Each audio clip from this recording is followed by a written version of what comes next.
ಎಲ್ಲರಿಗೂ ಇಂದಿನ ತರಗತಿಗೆ ಸ್ವಾಗತ.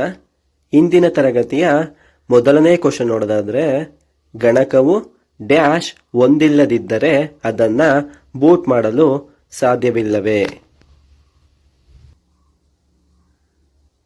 ಗಣಕವು ಆಪರೇಟಿಂಗ್ ಸಿಸ್ಟಮ್ ಅನ್ನ ಹೊಂದಿಲ್ಲದಿದ್ದರೆ ಅದನ್ನ ಬೂಟ್ ಮಾಡಲು ಸಾಧ್ಯವಿಲ್ಲ ಅಂತ ಹೇಳ್ಬೋದಾಗಿದೆ.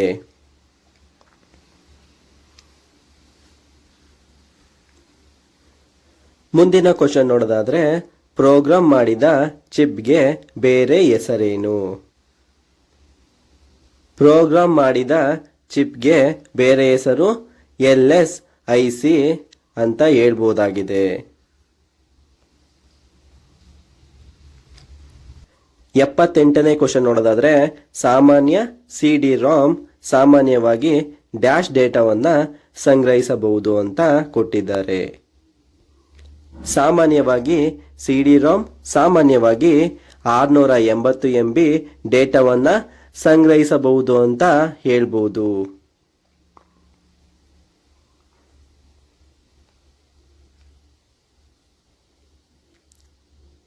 ಎಪ್ಪತ್ತೊಂಬತ್ತನೇ ಕ್ವಶನ್ ನೋಡೋದಾದ್ರೆ, DMA ಏನನ್ನ ಸೂಚಿಸುತ್ತದೆ? DMA ನೇರ ಮೆಮೊರಿ ಪ್ರವೇಶವನ್ನ ಸೂಚಿಸುತ್ತದೆ ಅಂತ ಹೇಳ್ಬೋದಾಗಿದೆ. 80ನೇ ಕ್ವಶನ್ ನೋಡೋದಾದ್ರೆ, ಲ್ಯಾನ್ನ ಪೂರ್ಣ ರೂಪ ಅಂತ ಕೊಟ್ಟಿದ್ದಾರೆ. ಲ್ಯಾನ್ನ ಪೂರ್ಣ ರೂಪ ಲೋಕಲ್ ಏರಿಯಾ ನೆಟ್ವರ್ಕ್ ಆಗಿದೆ ಅಂತ ಹೇಳ್ಬೋದಾಗಿದೆ.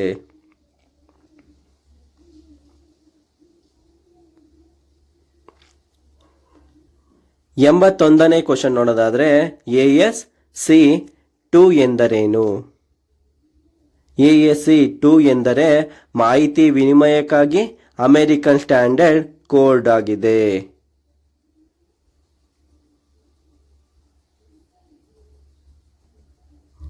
82ನೇ ಕ್ವಶನ್ ನೋಡೋದಾದ್ರೆ, ಎರಡನೇ ತಲೆಮಾರಿನ ಕಂಪ್ಯೂಟರ್ಗಳನ್ನ ಡ್ಯಾಶ್ ಸಮಯದಲ್ಲಿ ಅಭಿವೃದ್ಧಿಪಡಿಸಲಾಯಿತು.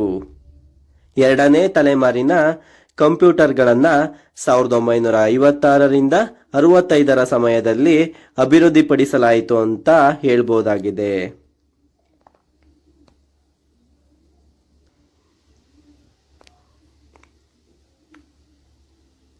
83ನೇ ಕ್ವಶನ್ ನೋಡೋದಾದ್ರೆ, ಕಮಾನು ಪ್ರತಿಸ್ಪರ್ಧಿಗಳಾದ IBM ಮತ್ತು ಆಪಲ್ ಕಂಪ್ಯೂಟರ್ಸ್ INC ಯಾವಾಗ ಕೈ ಜೋಡಿಸಲು ನಿರ್ಧರಿಸಿದವು? ಕಮಾನು ಪ್ರತಿಸ್ಪರ್ಧಿಗಳಾದ IBM ಮತ್ತು ಆಪಲ್ ಕಂಪ್ಯೂಟರ್ INC 1991ರಲ್ಲಿ ಕೈ ಜೋಡಿಸಲು ನಿರ್ಧರಿಸಿದವು ಅಂತ ಹೇಳ್ಬೋದಾಗಿದೆ.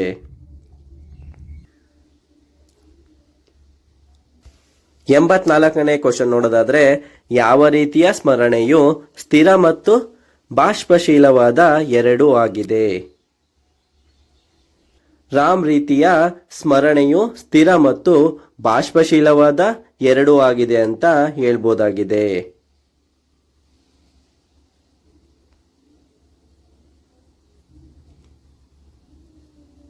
85ನೇ ಕ್ವಶನ್ ನೋಡೋದಾದ್ರೆ, ಸಾಫ್ಟ್ವೇರ್ ಅಥವಾ ಹಾರ್ಡ್ವೇರ್ನಲ್ಲಿನ ದೋಷವನ್ನ ಬಗ್ ಎಂದು ಕರೆಯಲಾಗುತ್ತದೆ. ಅದಕ್ಕೆ ಪರ್ಯಾಯವಾದ ಕಂಪ್ಯೂಟರ್ ಪರಿಭಾಷೆ ಏನು? ಸಾಫ್ಟ್ವೇರ್ ಅಥವಾ ಹಾರ್ಡ್ವೇರ್ನಲ್ಲಿನ ದೋಷವನ್ನ ಬಗ್ ಎಂದು ಕರೆಯಲಾಗುತ್ತದೆ. ಅದಕ್ಕೆ ಪರ್ಯಾಯವಾದ ಕಂಪ್ಯೂಟರ್ ಪರಿಭಾಷೆಯೇ ಗ್ಲಿಚ್ ಆಗಿದೆ ಅಂತ ಹೇಳ್ಬೋದಾಗಿದೆ.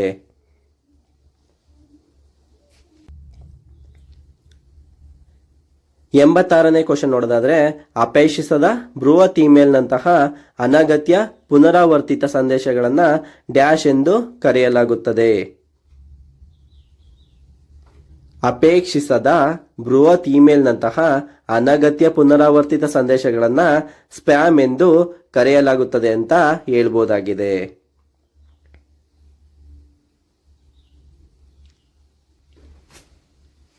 87ನೇ ಕ್ವಶನ್ ನೋಡೋದಾದ್ರೆ, ಪಾಸ್ವರ್ಡ್ಗಳನ್ನ ಕದಿಯುವ ಅಪರಾಧದ ಸಾಮಾನ್ಯ ಹೆಸರೇನು? ಪಾಸ್ವರ್ಡ್ಗಳನ್ನ ಕದಿಯುವ ಅಪರಾಧದ ಸಾಮಾನ್ಯ ಹೆಸರು ವಂಚನೆಯಾಗಿದೆ ಅಂತ ಹೇಳ್ಬೋದಾಗಿದೆ.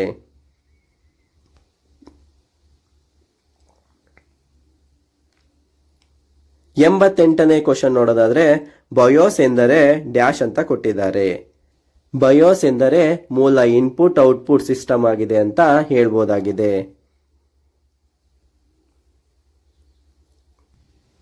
89ನೇ ಕ್ವಶನ್ ನೋಡೋದಾದ್ರೆ ಸಿ ಪ್ರೋಗ್ರಾಮಿಂಗ್ ಭಾಷೆಯ ಪಿತಾಮಹ ಎಂದು ಯಾರನ್ನ ಪರಿಗಣಿಸಲಾಗುತ್ತದೆ? ಸಿ ಪ್ರೋಗ್ರಾಮಿಂಗ್ ಭಾಷೆಯ ಪಿತಾಮಹ ಎಂದು ಡೆನ್ನಿಸ್ ರಿಚ್ಚಿಯನ್ನ ಪರಿಗಣಿಸಲಾಗುತ್ತದೆ ಅಂತ ಹೇಳ್ಬೋದಾಗಿದೆ.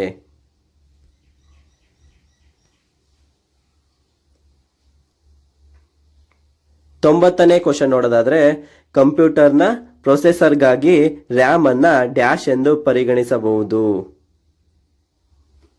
ಕಂಪ್ಯೂಟರ್ನ ಪ್ರೊಸೆಸರ್ಗಾಗಿ ರ್ಯಾಮ್ ಅನ್ನ ಕಾಯುವ ಕೋಣೆ ಎಂದು ಪರಿಗಣಿಸಬಹುದು ಅಂತ ಹೇಳ್ಬೋದಾಗಿದೆ.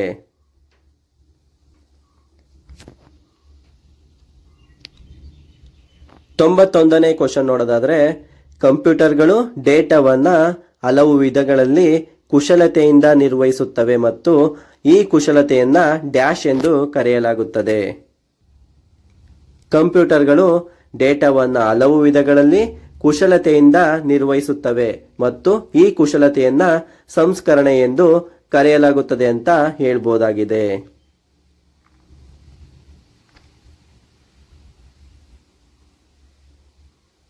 92ನೇ ಕ್ವಶನ್ ನೋಡೋದಾದ್ರೆ ಜೋಶಿ ಸುಗಂಧ ದ್ರವ್ಯಗಳು ಡ್ಯಾಶ್ನ ಉದಾಹರಣೆಗಳಾಗಿವೆ. ಜೋಶಿ ಸುಗಂಧ ದ್ರವ್ಯಗಳು ವಿಯೂಸಸ್ನ ಉದಾಹರಣೆಯಾಗಿದೆ ಅಂತ ಹೇಳ್ಬೋದಾಗಿದೆ.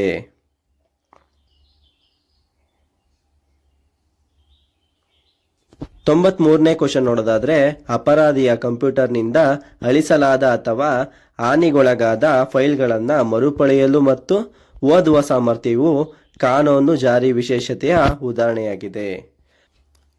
ಅಪರಾಧಿಯ ಕಂಪ್ಯೂಟರ್ನಿಂದ ಅಳಿಸಲಾದ ಅಥವಾ ಹಾನಿಗೊಳಗಾದ ಫೈಲ್ಗಳನ್ನು ಮರುಪಡೆಯಲು ಮತ್ತು ಓದುವ ಸಾಮರ್ಥ್ಯವು ಕಾನೂನು ಜಾರಿ ವಿಶೇಷತೆಯ ಕಂಪ್ಯೂಟರ್ ಫೋರೆನ್ಸಿಕ್ಸ್ನ ಉದಾಹರಣೆಯಾಗಿದೆ ಅಂತ ಹೇಳ್ಬೋದಾಗಿದೆ.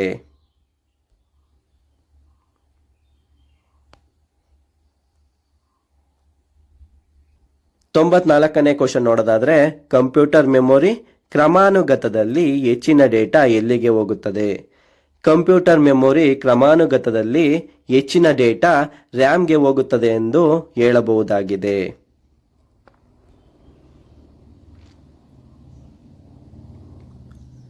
95ನೇ ಕ್ವಶನ್ ನೋಡೋದಾದ್ರೆ ಸಹಾಯ ಮೆನು ಯಾವ ಬಟನ್ನಲ್ಲಿ ಲಭ್ಯವಿದೆ?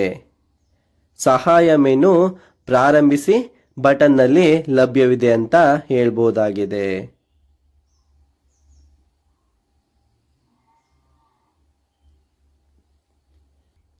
96ನೇ ಕ್ವಶನ್ ನೋಡೋದಾದ್ರೆ ಯಾವ ಫೈಲ್ ಶಾಶ್ವತ ಡೇಟಾವನ್ನು ಒಳಗೊಂಡಿದೆ ಮತ್ತು ವಹಿವಾಟುಗಳ ಪ್ರಕ್ರಿಯೆಯ ಸಮಯದಲ್ಲಿ ನವೀಕರಿಸಲಾಗುತ್ತದೆ?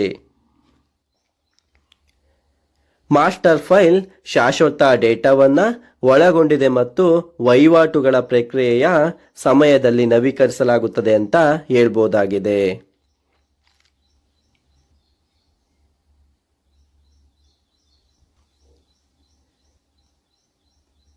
97ನೇ ಕ್ವಶನ್ ನೋಡೋದಾದ್ರೆ ಡಿವಿಡಿ ಒಂದು ಡ್ಯಾಶ್ಗೆ ಉದಾಹರಣೆಯಾಗಿದೆ.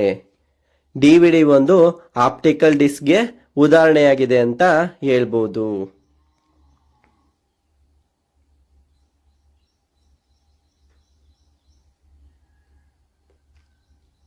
98ನೇ ಕ್ವಶನ್ ನೋಡೋದಾದ್ರೆ ಕಂಪ್ಯೂಟರ್ ಸಿಸ್ಟಮ್ಗೆ ಪ್ರವೇಶವನ್ನ ನಿರ್ಬಂಧಿಸಲು ಯಾವ ಸಾಮಾನ್ಯ ಸಾಧನವನ್ನ ಬಳಸಲಾಗುತ್ತದೆ?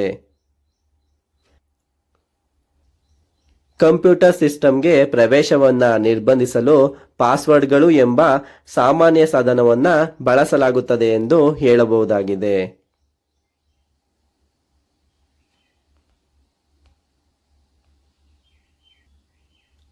99ನೇ ಕ್ವಶನ್ ನೋಡೋದಾದ್ರೆ ಮೈಕ್ರೋ ಪ್ರೊಸೆಸರ್ ಚಿಪ್ನಲ್ಲಿ ಅಗತ್ಯ ಸೂಚನೆಗಳನ್ನು ಮಾತ್ರ ಸಂಗ್ರಹಿಸುವ ಮತ್ತು ಅದರ ವೇಗವನ್ನು ಹೆಚ್ಚಿಸುವ ತಂತ್ರಜ್ಞಾನವನ್ನ ಹೀಗೆ ಉಲ್ಲೇಖಿಸಲಾಗುತ್ತದೆ. ಮೈಕ್ರೋ ಪ್ರೊಸೆಸರ್ ಚಿಪ್ನಲ್ಲಿ ಅಗತ್ಯ ಸೂಚನೆಗಳನ್ನು ಮಾತ್ರ ಸಂಗ್ರಹಿಸುವ ಮತ್ತು ಅದರ ವೇಗವನ್ನು ಹೆಚ್ಚಿಸುವ ತಂತ್ರಜ್ಞಾನವನ್ನ RISC ಎಂದು ಉಲ್ಲೇಖಿಸಲಾಗುತ್ತದೆ ಅಂತ ಹೇಳ್ಬೋದಾಗಿದೆ.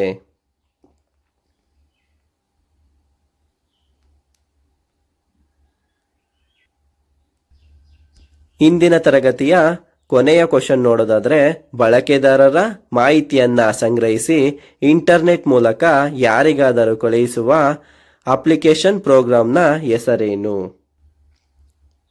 ಬಳಕೆದಾರರ ಮಾಹಿತಿಯನ್ನ ಸಂಗ್ರಹಿಸಿ ಇಂಟರ್ನೆಟ್ ಮೂಲಕ ಯಾರಿಗಾದರೂ ಕಳುಹಿಸುವ ಅಪ್ಲಿಕೇಶನ್ ಪ್ರೋಗ್ರಾಂನ ಹೆಸರು ಸ್ಪೈ ಬೋಟ್ ಆಗಿದೆ ಅಂತ ಹೇಳ್ಬೋದಾಗಿದೆ.